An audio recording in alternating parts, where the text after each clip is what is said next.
Buenos días a todos y gracias por asistir. Gracias. Bueno, hoy vamos a charlar con Daniel Samper Pisano, que creo que sobra presentación, pero igual quiero además mencionar que Daniel es miembro de silla de la Academia Colombiana de la Lengua y es corresponsable de la RAE, de la Real Academia Española de la Correspondiente, Lengua. ¿no? Correspondiente. No me metas en ese lío tan grande. El problema de mi presbicia, realmente. Bueno, yo soy Gustavo Duncan, sí necesito presentación. Soy profesor de la Universidad de AFID, columnista del Tiempo, y he escrito algunas cosas llamadas de narcotráfico, paramilitarismo y temas un poco menos divertidos. Pues bueno, Daniel, muy divertida y muy interesante la lectura de este libro. Es un libro que trata sobre las parejas de grandes personajes de la historia. Personajes que son extraordinarios, pero que en la narración son llevados a un aspecto mucho más mundano. Es decir, no necesariamente ser extraordinario en la política, en las artes o en otras actividades significa que se sea extraordinario en los lances amorosos o que uno tenga una vida llena de virtudes en los lances amorosos.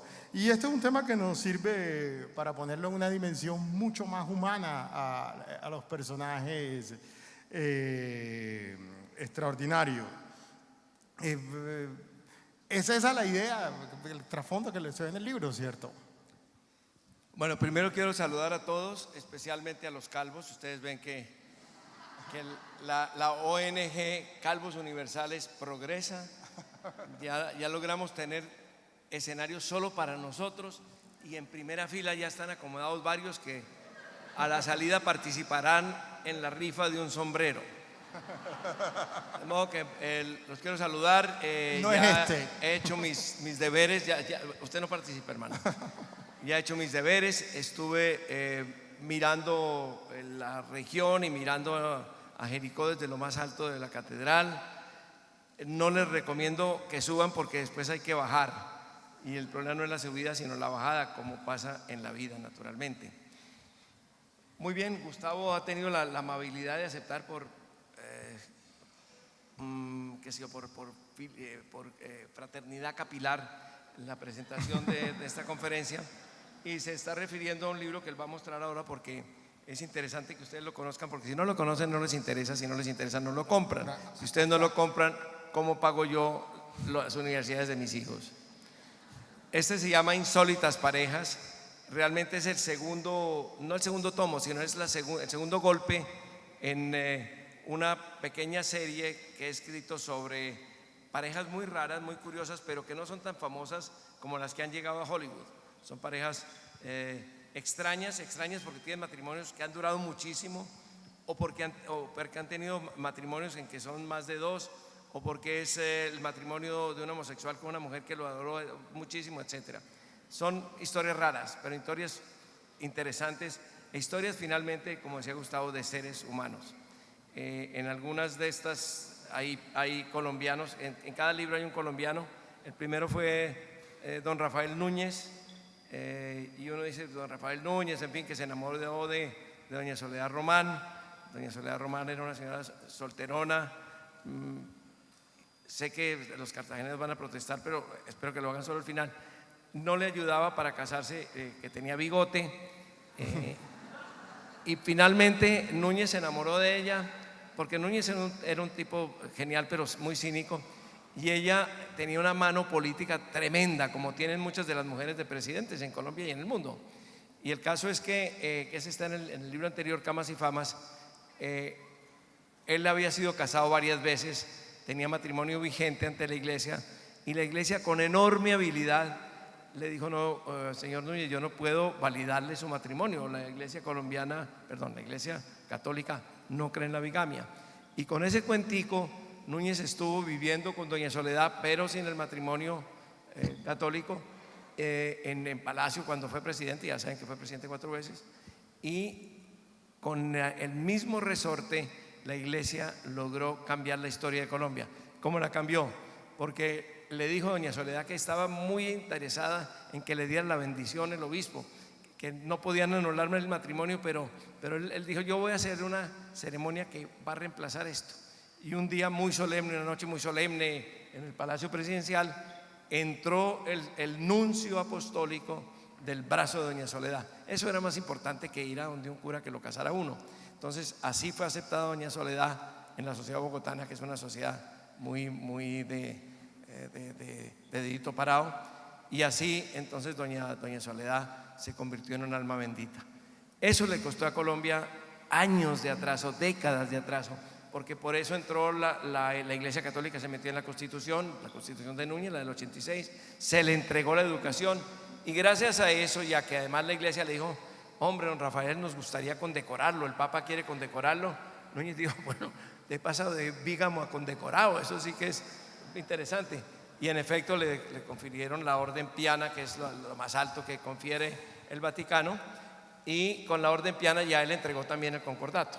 De modo que uno cree que esas pequeñas historias de alcoba, aunque ya después de cierta edad ya no hay alcoba que valga, solo para ver fútbol por televisión, esas pequeñas historias de alcoba a veces conducen a cambios muy drásticos. La historia de Colombia habría sido distinta si no hubieran existido esos amores entre don Rafael Núñez y doña Soledad Román. De hecho, en este libro vuelve a comentar a Núñez, pero en el caso ya de Rubén Darío, que Rubén Darío andaba bastante corto de dinero, bastante acosado por una esposa apellido Murillo, era en Managua, y Núñez lo nombra a él cónsul en Argentina y alivia las penurias, aunque le reconoce a Núñez ese papel de patrocinador de poetas. Claro. Parece que no era muy buen poeta Núñez, ¿cierto? Núñez fue uno de los peores poetas que ha producido Colombia. Si se hiciera un campeonato entre él y Julio Flores, quedaban empatados. Habría que ir a penaltis, porque es muy difícil saberlo. Pero Núñez, que era un tipo muy inteligente, entendió que favorecer a Rubén Darío, que era el gran poeta americano, ese está en el segundo libro. Compren los dos porque si no se van a perder. No entienden el primero si solo compran el segundo. A favorecer al gran poeta americano, que era en ese momento Rubén Darío, pues le ayudaba también a Colombia. Es decir, y realmente es de las cosas más positivas que ha hecho Colombia en diplomacia, no solamente en los últimos años. En los últimos años es muy fácil hacer cosas y superar lo que se ha hecho, sino en su historia, que fue conferirle ese dinero para que fuera cónsul a Rubén Darío, cosa que permitió que Rubén Darío llegara a Argentina, tuviera una representación a nombre de Colombia y realmente adquiriera una estatura extraordinaria. Rubén Darío, ustedes saben, ha sido el primer poeta americano que influyó, muchas gracias, que influyó no solo en la poesía, en la cultura literaria de España. Y fue cónsul de Colombia y le regaló Rubén Darío un soneto a Colombia a cambio pues de la plática que se le dio. Y ese soneto, a mí me da pena hacer la publicidad que voy a hacer, pero él estaba pensando en Santa Fe, en el Club Independiente de Santa Fe. No, déjame, yo les explico. Perdonen, no está hablando el hincha, está hablando el historiador. El historiador está hablando. Él pensaba en Santa Fe, tenía esa vislumbre que tienen los poetas. Dijo: aquí va a haber un gran equipo, se va a llamar Santa Fe y va a tener como símbolo un león, porque en el primer verso dice: Colombia es una tierra de leones. Ahí estaba la profecía sobre Santa Fe. El caso es que aparece aquí Rubén Darío, porque Rubén Darío estaba casado con una señora que se llamaba Rosario Murillo, que es el mismo nombre y el mismo apellido, pero son dos señoras distintas, ambas detestables, que tiene la actual primera dama de Nicaragua, mismo nombre. Y esa mujer lo maltrataba y todas esas cosas, y él en un momento dado se fue a España, que era el sueño de los poetas americanos y sigue siendo el sueño de de muchos escritores y talentos americanos, y en España conoció a toda esa brillante generación que surgía con el siglo XX, se hizo amigo de ellos, y en España, paseando un día, sin la señora Murillo, que se quedó afortunadamente en Nicaragua, paseando un día por los jardines reales, vio, él estaba acompañado por un amigo, vio a una muchacha preciosa de unos 20 años, 22 tenía, se acercó a conversar con ella y era una campesina analfabeta que se llamaba Francisca Sánchez, hija del jardinero de los jardines reales. Con esas cosas de los modernistas, pues se enamoró perdidamente. Si hubiera estado Amparo Grisales no le habría puesto bolas, pero se enamoró perdidamente de esa campesina que no sabía ni siquiera escribir, que tenía unos ojos lindos, y empezó a caminarle. Y la campesina pues se dio pues ante las bellísimas palabras que le oía Rubén Darío y que nunca había oído pues en el gremio pues de la horticultura. Y Rubén Darío con ese verbo extraordinario de los poetas, la conquistó, se acostó con ella, tuvieron hijos sin haberse casado y fueron una pareja muy amorosa y muy interesante.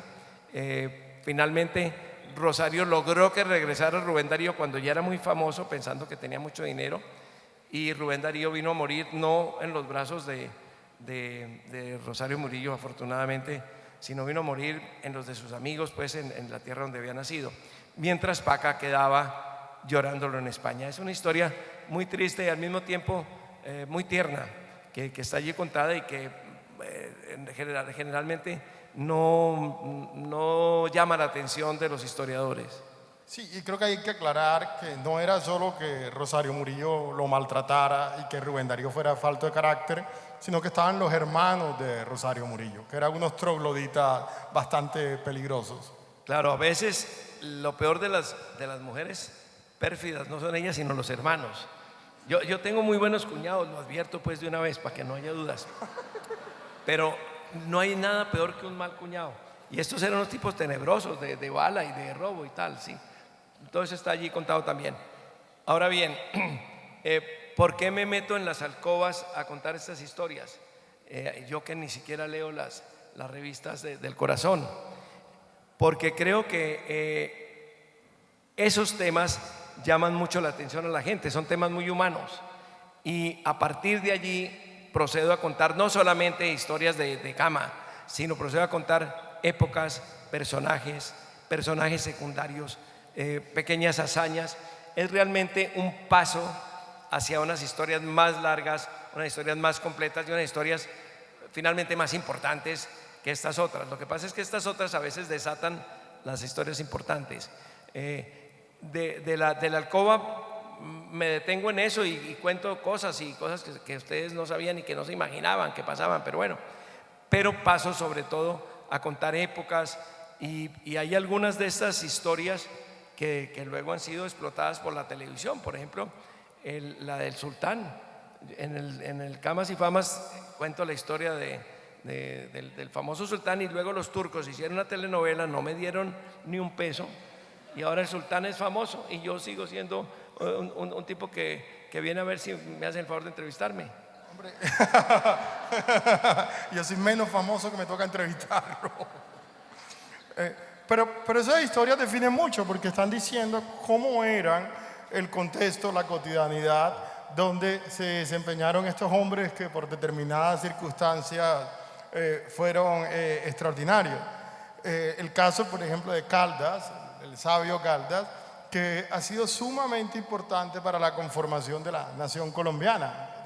Como bien dicen en el libro, es difícil que algo en Colombia no se llame Caldas.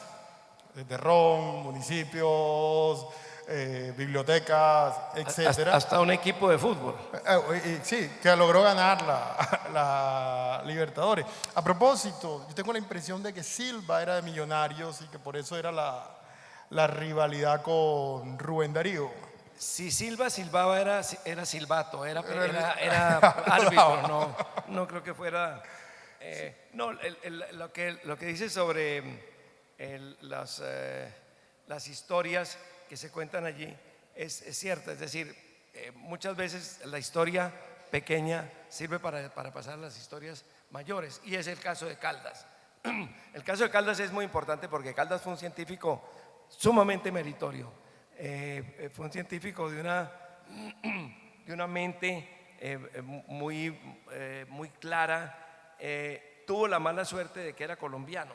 Entonces, Caldas, cuando hizo descubrimientos grandes, ya los habían descubierto en Europa, lo cual no le quita el mérito de haber descubierto cómo se podía medir la altura a partir no del termómetro, sino del higrómetro y cosas de esas complicadas.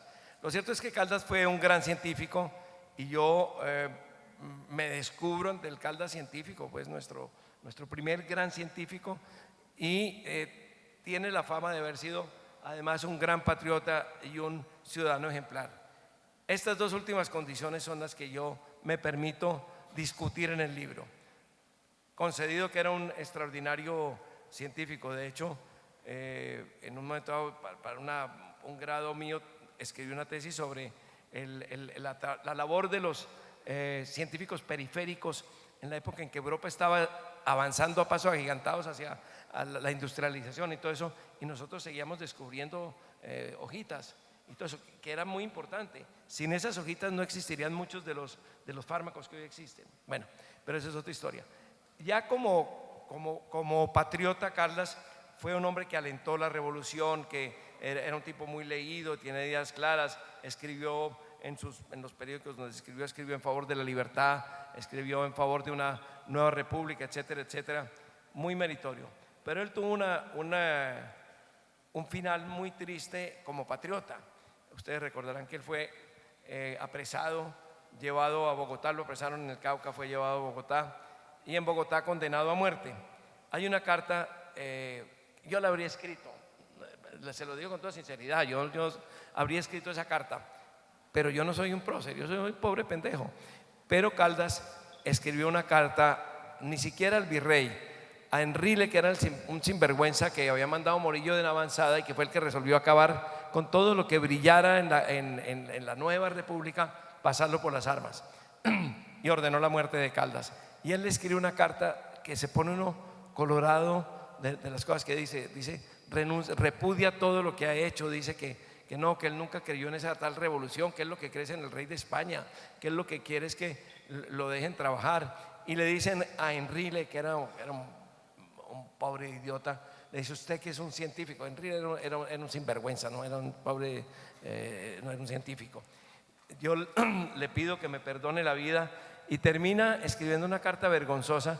Yo cuando las veces que he leído esa carta, que son muchas, siempre tengo que leer el capítulo que escribió José Hilario López, que era soldado, pues al servicio, sí, pues de España en esa época, sobre la víspera del fusilamiento de Policarpa Salabarrieta.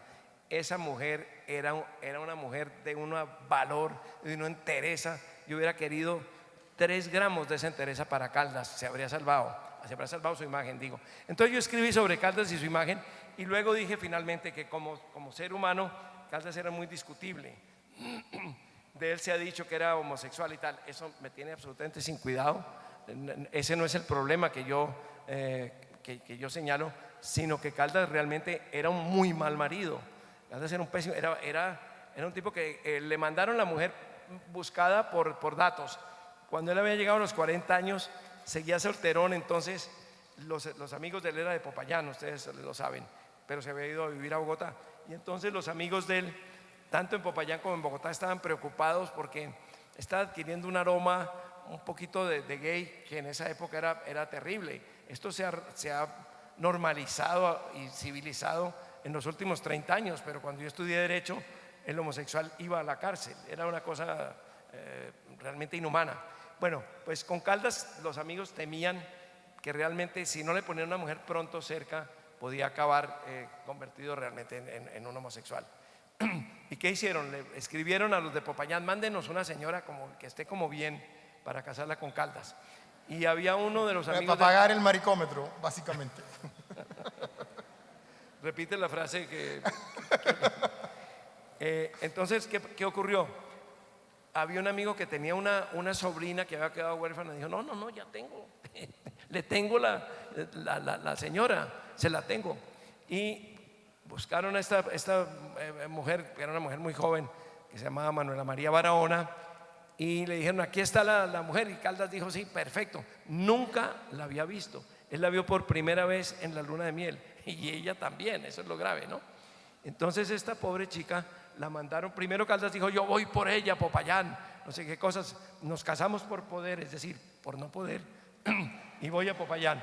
Ahí se casó como pudo, era medio pariente de Caldas, la casaron ahí gracias a un tío, y finalmente Caldas dijo, yo voy por ella a Popayán.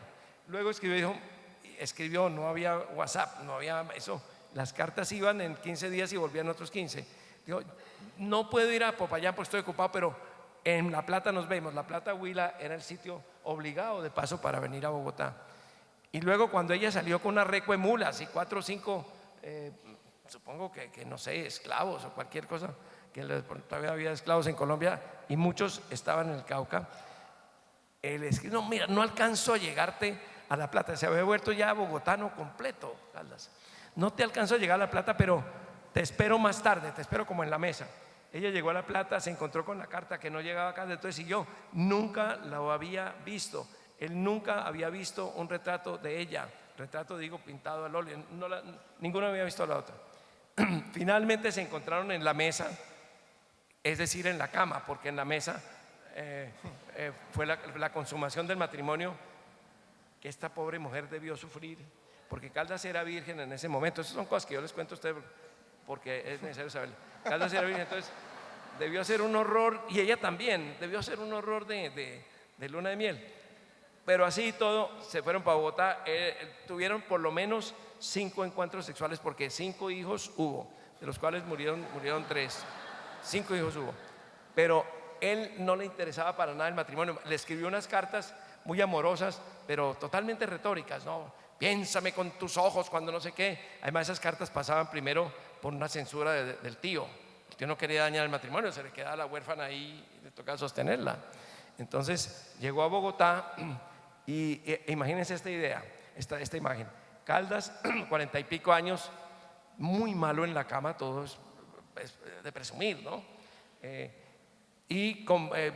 Realmente interesado en la ciencia, en la política, no propiamente en el hogar. Ella se va quedando solita ahí, venía de Popayán, que era, como decía Eduardo Carranza, de piedra pensativa. Era una ciudad muy ilustre y de muchas prosapias, pero muy aburrida. Yo dije esto y me escribieron de Popayán a regañarme que tenía que ir a conocerlo. No, yo lo conozco, por eso lo he dicho. Entonces, ¿qué ocurrió? Que ella empezó a alebrestarse en Bogotá. Estaban en Bogotá unos que llaman los chisperos, que eran los partidarios de Antonio Nariño. Para peor, Caldas era enemigo de Nariño, porque nosotros empezamos a pelear. Se fue el último español y empezamos a darnos en la jeta entre todos, los colombianos somos así. Y Nariño era el presidente de Cundinamarca y Caldas enemigo de Nariño. Sin embargo, hay cartas que demuestran incluso en Caldas que Nariño se portó como un caballero con la mujer de Caldas, que se quedó ahí con los hijos, y finalmente Nariño los protegía. No sé si les dio dinero, no podría decir, pero siempre estuvieron bien mientras estuvo Nariño de presidente, eso hay que decirlo. Y lo que ocurrió es que Caldas estaba en otras cosas. Caldas hacía un viaje, por ejemplo, a Ecuador, que fue donde conoció a von Humboldt. Ese viaje podía durar 6 meses, y a ver quién sostenía a doña Manuela Barona. Y doña Manuela empezó a entusiasmarse con los bogotanos que estaban ahí. Yo tengo que advertir esto, yo soy de Bogotá, pero mi familia no viene de Bogotá, es decir, todo lo que yo diga de esa época no tiene nada que ver conmigo, ni yo estoy tratando de hablar bien de mi parentela. Nosotros nos ocupábamos en labores en la ciudad de Guaduas, la ciudad que queda entre el Magdalena y Bogotá, labores de comercio. No estábamos allá, no vimos, no fuimos, no participamos, pero puedo decir que los bogotanos de esa época eran tipos como los de ahora, encantadores. Eso era. Hagan de cuenta, esa mujer llega ya después de haber estado con toda una serie de próceres y de estatuas y tal, llega y estaban, a ver qué les digo yo, por ejemplo, José Gabriel Ortiz, Alberto Casas, de todos unos tipos simpatiquísimos, Pacheco.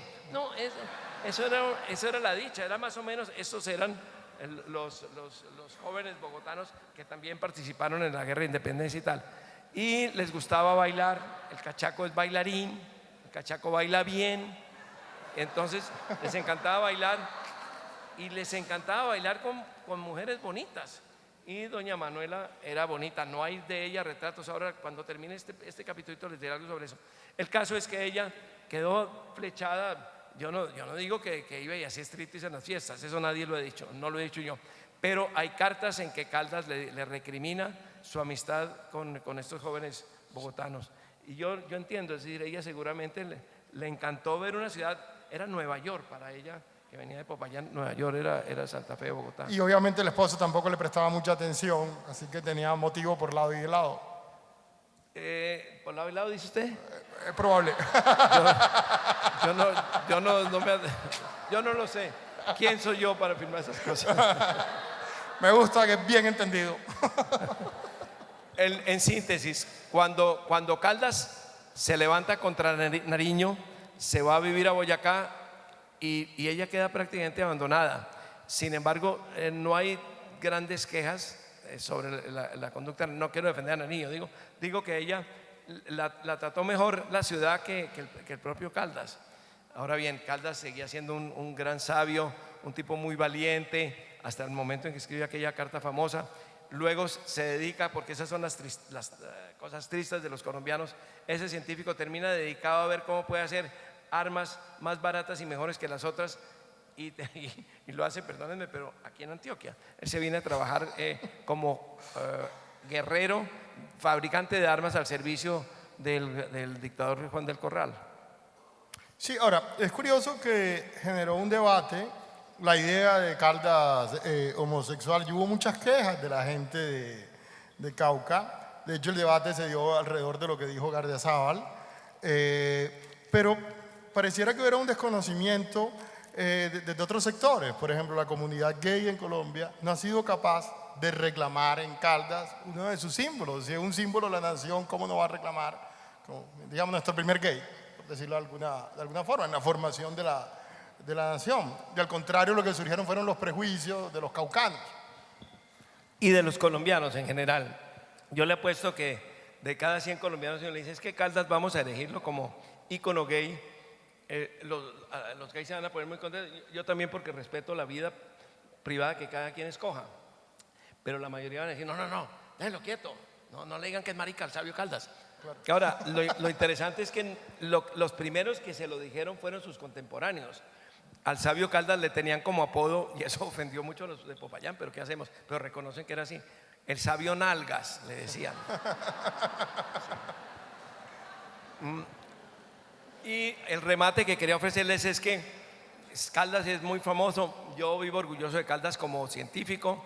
En el colegio donde yo estudié, Caldas era el gran símbolo. Pero no como marido, pues era peor marido que yo, sinceramente. Eso es comentario de mi mujer. Me dijo, no, ese tipo sí era peor marido que usted. Me dijo, sí, así es la cosa. Y Colombia ha sido profundamente ingrata con esa mujer que se aguantó a Caldas, que soportó toda la enemistad que podía haber, la rivalidad que podía haber, no del gobierno, pero sí de la sociedad bogotana contra Caldas, etcétera. De ella no sabemos ni cuándo murió, ni dónde está enterrada, ni cuál era su verdadero nombre. Ahora le han aparecido una cantidad de descendientes que no tuvo, y protestan a nombre de ella. Me han mandado cartas en que he deshonrado a la señora. La deshonraba Caldas quizás, pero yo no. Yo he contado la historia simplemente. Ahora, se dice mucho que detrás de cada gran hombre hay una gran mujer, pero a veces detrás de cada gran mal hombre puede haber una peor mujer. Comentaba el caso de la esposa de Milosevic, que ya Milosevic había arreglado la paz, que pudo haber evitado la guerra de Kosovo. Llegó anoche a su casa, habló con Mira Marjovic, su esposa, y ella lo insultó, lo increpó, le dio una cantaleta, y al día siguiente todo el proceso de paz estuvo arruinado, y por eso tuvimos guerra de Kosovo. Pero hubo peores, y la de Milosevic no está en el libro, se la sugiero a Daniel para que la saquen en el próximo libro, pero él nos habla de una todavía peor, que es Jiang Qin, la quinta esposa de Mao Zedong, o No, Mao tuvo muchas esposas. Muchas. Mao en fin, tenía que dejar la huella. Claro. Y la iba dejando. Mao fue un mujeriego impenitente e incomprensible, porque Mao, Y era bastante asqueroso, por cierto. ¿era qué? Bastante asqueroso. Eso iba a decir. Mao, con todo mi respeto por Mao y la admiración por Mao y el proceso de liberación que hizo frente a los japoneses y al Kuomintang y tal, Mao no se bañaba nunca. Pero peor eran los dientes. Es decir, uno puede tener los dientes amarillos, pero verdes, sí es. Hombre, le salían con el uniforme. Hacían juego. No, Mao tenía una cosa, yo no sé si aquí todos somos mayores de edad, supongo que sí, pero Mao cuando le dijeron, bueno, pero usted ni siquiera para el sexo se baña, eso es una pregunta que le hizo un periodista norteamericano que escribió un libro fantástico sobre él, dijo, y Mao con ese humor chino que es muy raro, dijo, yo me lavo, pero adentro. ¡Qué horror! Bueno, ese era Mao y sin embargo tuvo una cantidad de mujeres y la última, digamos que Dios lo castigó del todo con Jiang Qin, que fue la última mujer. Una verdadera bruja, había sido actriz de teatro, muy generosa en materia de amistades con los varones y al final se convirtió en una dictadora que montó la famosa banda de los cuatro con otros tres chinos, con los nombres no les digo porque me los invento cada vez que los menciono. Yo los puedo hasta leer, pero no. Y ella sobrevivió a Mao, muy odiada por los chinos, y finalmente pues desapareció de la historia. Yo la rescato aquí porque rescato a tres chinas que fueron muy importantes para la China y para el mundo. No sé si ustedes han visto en los documentales y tal que las chinas hasta hace relativamente pocas décadas solían usar el pie muy pequeñito, es decir, se apretaban el pie con una cantidad de torturas y tal, porque lo más erótico que podía haber para un chino no era ver a la novia desnuda, sino verle el pie a la novia, unos piecitos chiquitos. Bueno, esa es una, detrás de eso hay una historia de inhumanidad absolutamente aplastante. En el último siglo previo al milenio, es decir, en el año 900 y pico, la esposa del emperador era una bailarina y bailaba en puntas de pie, lo cual pues deformaba un poquito el pie necesariamente, pero empezaron a considerar que eso era lo más elegante que podía darse, era el pie más pequeño, y de ahí se pasó a encajar el pie de manera que unos huesos que están aquí subieran prácticamente a la pierna. Estoy tratando de mostrarles, no, dejemos así. Estos huesos, yo me hice afeitar hoy para que ustedes pudieran ver. Estos huesos de que están aquí en el talón los subían y formaban parte del tobillo y luego quedaban los pies convertidos solamente en lo que los científicos llamamos el metatarso, que no sé si es arriba o abajo, pero eso. Y eso lo encajaban en unos triángulos de madera y al final era un pie que despertaba el erotismo en China, pero era una calamidad, es decir, esa pobre mujer a duras penas podía caminar.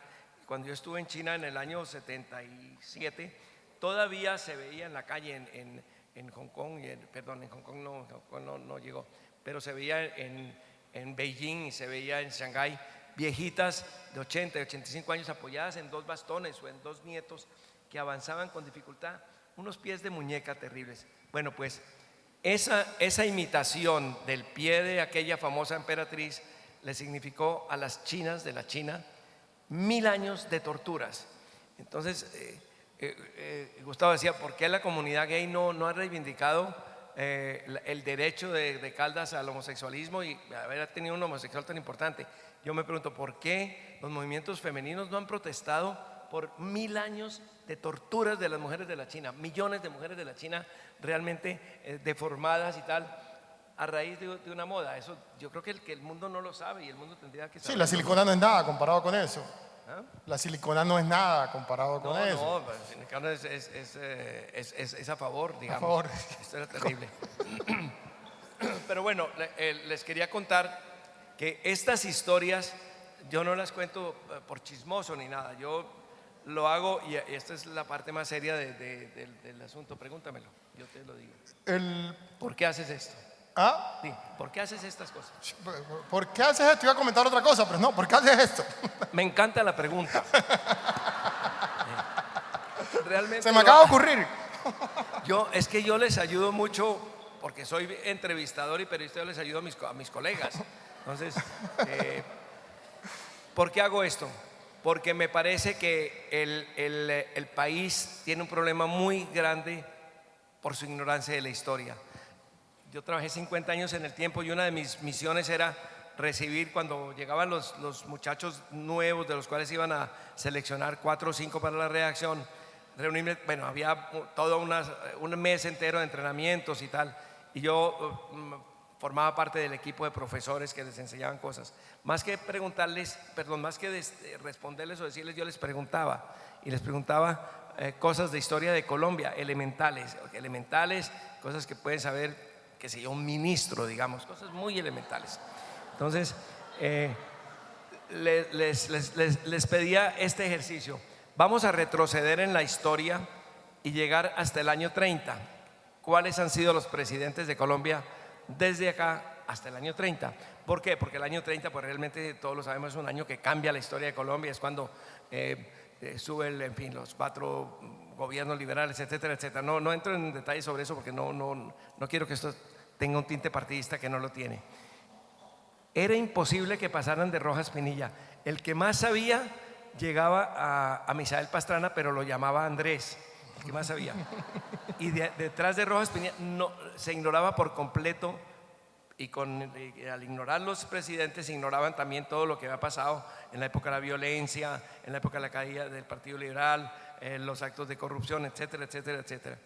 Yo decía, sin esto uno puede ser un buen odontólogo, digamos, o un ingeniero de carreteras, pero un periodista no puede serlo. Pero esto necesita un bagaje mínimo de conocimientos que le permita acoplar la realidad para saber si ahí hay una noticia o no y qué es lo que hay que contar. De modo que, pensando en la lejanía de la historia, también hablé también yo tengo historiadores serios que son amigos míos, Jorge Orlando, algunos antioqueños, Álvaro Tirado, Jorge Orlando Melo, etcétera, etcétera.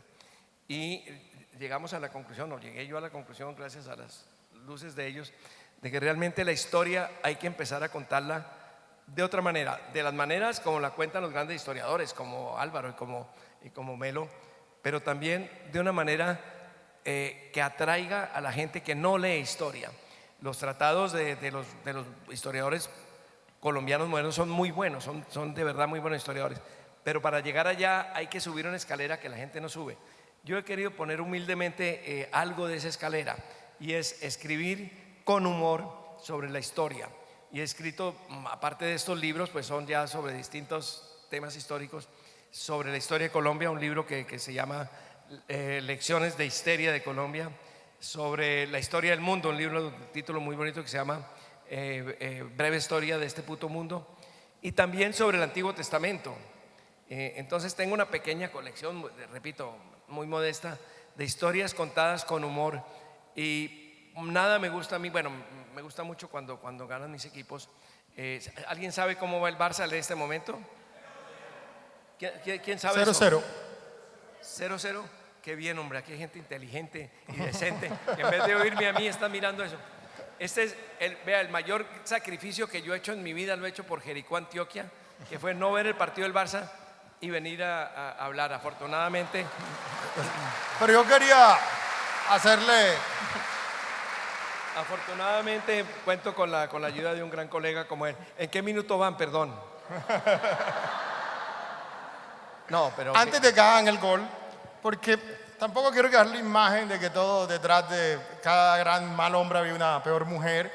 Muy cortico, porque quería hacerte esta pregunta antes de la pregunta que te hice, sí, esta última, y es que también hay grandes mujeres en el libro. Está Clementine Hauser, que fue la esposa de Churchill, sí, que lo atemperaba. Fue una gran mujer y logró facilitar la relación entre Churchill y sus subalternos. Sí, muchas veces tipos tan grandes como Churchill ocultan o producen sombra en una mujer extraordinaria como fue la suya, la de él, no la suya, no te habría dicho la tuya, sí, no, la de él. La mía está por ahí. También está, pobre. La mujer de Churchill fue muy importante para él, muy inglesa. Era la única que se atrevía a regañar a Churchill. Lo regañaba a su manera, muy inglesa. Le mandaba noticas. Decía: Winston, he sabido que has estado tratando mal a tus secretarias. Ellas son las que te dan el éxito. Ten cuidado. Y él le contestaba: tienes toda la razón. Esta noche comeremos comida inglesa y hablaremos de esto, comida inglesa. Pero bueno. Y él la mandó a un par de misiones muy importantes en la guerra mundial. Stalin era un tipo detestable, era muy inteligente y muy malo, pero si uno lograba entrarle por un ladito en que caía bien, se ponía amable y tal. Y Churchill descubrió que le caía bien, por lo inglesa que era, la mujer de Churchill. Entonces Clementine fue varias veces a entrevistarse con Stalin, y Stalin la estimaba mucho. Gracias a eso, en buena parte se mantuvo esa coalición con este siniestro tirano que fue Stalin, y ella hizo muchos trabajos de esos que no se notan a favor de Churchill. Ha pasado con muchas mujeres que yo menciono allí, que procuro destacar, entre ellas la propia mujer de Caldas. Listo, yo creo que tenemos tiempo para preguntas o... ¿Cómo vamos de tiempo? Yo no vine, no.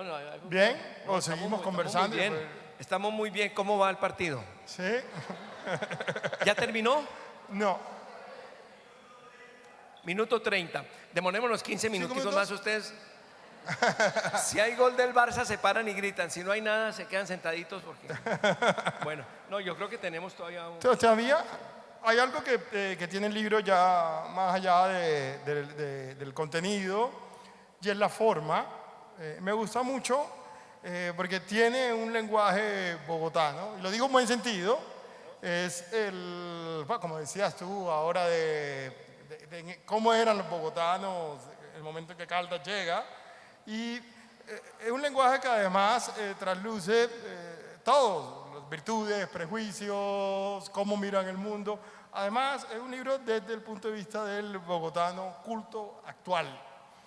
Ha sido una manera de... culto actual. Sí. Vas bien. Sí, porque de hecho incluso ya mencionan las redes sociales, ya no es, digamos, la vieja aristocracia social de Dedito Parado que comentábamos, sino, digamos, ya un bogotano más de mundo. Fue deliberada esa forma de escribir el lenguaje, hacerlo de esa manera, además haciendo énfasis en el lenguaje, porque cada tanto se va corrigiendo o haciendo correcciones y precisiones sobre las palabras, a propósito de tu trabajo en la Academia Colombiana de la Lengua. Sí, yo creo que es imposible que un autor no esté reflejado en pequeños detalles de su obra, a veces sin que él mismo se lo proponga. Entonces yo he vivido del humor durante muchos años. Escribía una columna de humor en El Tiempo. También fui un gran periodista de investigación, pero no hablemos de eso ahora. He escrito 30 y tantos libros de humor. Escribí una columna que de hecho, hay un paréntesis.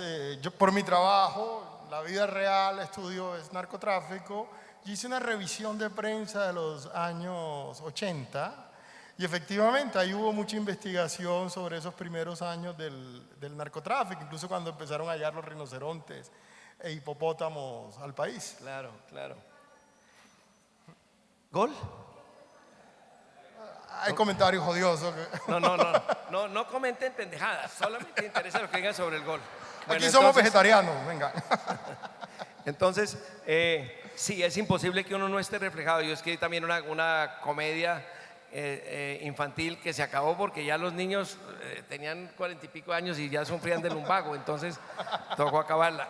Y después he hecho estos libritos y todas estas cosas. Entonces es imposible que yo pueda escribir seriamente, me cuesta mucho trabajo, lo hago. Cuando fui periodista de investigación era otra cosa total, me cambiaba totalmente la chaqueta, pero es difícil que yo pueda escribir este tipo de cosas sin procurar divertir un poquito a la gente, a los lectores. Entonces ese es mi estilo. Algunas veces es un error, otras veces es un acierto, depende, pero no puedo luchar contra mi propio estilo. Pero es diciente, es decir, es diciente de una generación y de una época y de una ciudad. Seguramente, sí, hay un humor bogotano del que seguramente participo yo, que es un humor más bien irónico y tal, no muy bueno para creer en cosas, ¿no? Más bien bueno para dudar de cosas. Y no sé, al mismo tiempo me reivindico diciendo que las técnicas que yo apliqué para llegar a estos personajes fueron técnicas de periodismo de investigación, es decir, investigué realmente a fondo, puse las bibliografías para que se vea pues todo lo que busqué. Un ejemplo, cuando fui a escribir sobre Marie Curie, que es una de mis personajes favoritas, a pesar que nunca me gustó la química, odio la física, y ella era una mujer muy seria y muy distante, pero es una mujer extraordinaria. Estuve en el museo de ella, estuve mirando los documentos de ella que no se pueden mirar sino con protección contra la radiación. Claro. Los cuadernos de ella escritos hace no tanto como un siglo, pero 90 años, todavía despiden isótopos y cosas de esas horribles. Y de hecho en la narración del episodio de Marie Curie se referencia a los lugares donde luego se escriben grandes libros del boom latinoamericano, de Mario Vargas Llosa, Cortázar, García Márquez. Claro, yo pienso sobre todo en los lectores colombianos y también de habla española, porque esto después va a España y no sé qué, y procuro darles pistas sobre cosas que les sean familiares a ellos. Entonces si hablo del barrio donde está situada la Sorbona en París, pues me doy cuenta de que a muy pocos metros del sitio donde está enterrada Marie Curie escribió García Márquez una de sus primeras novelas, y Vargas Coronel Llosa. fue. El coronel no tiene que le El escriba. coronel no tiene quien le escriba. Entre otras razones porque pienso que tan importante como los personajes principales, las parejas, digamos, es el elenco, como en las películas. No solamente valen los protagonistas, valen los personajes laterales. Y por ejemplo en la de Caldas le dedico mucho a hablar sobre el personaje tan interesante que era Humboldt, ¿no? Claro. Humboldt y además el amante quiteño que tuvo, con una historia también fascinante. Claro, que era un ecuatoriano. Sí. Humboldt andaba con un francés que se llamaba Bonpland, y la gente decía que el buen plan era en el que andaba Humboldt, pero bueno, Bonpland no era gay. Mucha gente piensa que trajo un gay de Europa, viendo aquí tantos tan buenos. No, pues no. Bonpland no era gay.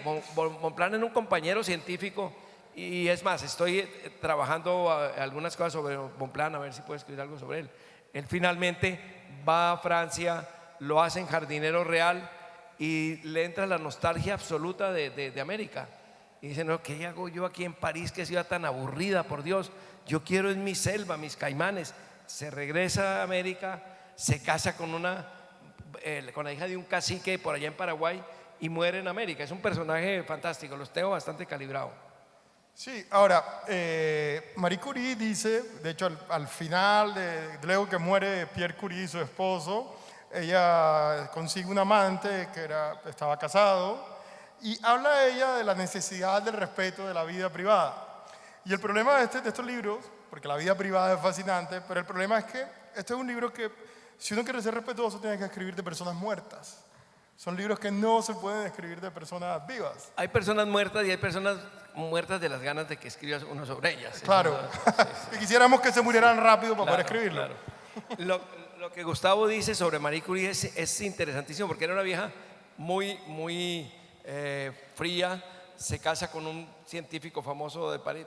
Realmente su apellido no era Curie, ella era polaca, y le toma el apellido Curie. Y a ese marido muere en las circunstancias más horribles. Cuando voy a Cartagena siempre pienso en Pierre Curie, y es que lo atropella un coche de caballos, pero lo destroza mucho más que si le hubiera pasado una tractomula por encima. Fue horrible.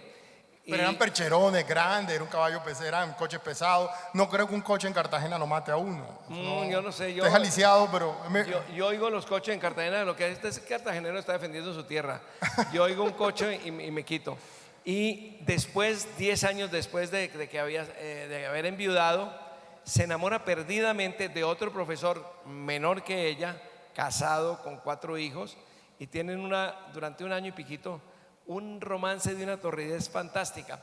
El trabajo de investigación que hicimos porque mi esposa me acompaña en todo eso para que no me pierda, fue ir a localizar los sitios, para eso nos ayudaron pues, en el Museo Curie, que tienen todos los datos vitales de ella, los sitios donde ella se reunía con este profesor, y ubicamos el desnucadero que quedaba a una buena distancia de la universidad. ¿Utiliza esa palabra? Sí, ese es un aporte histórico que no se me reconoce. Y utiliza otra palabra, ahora recuerdo, los soraos. Soraos.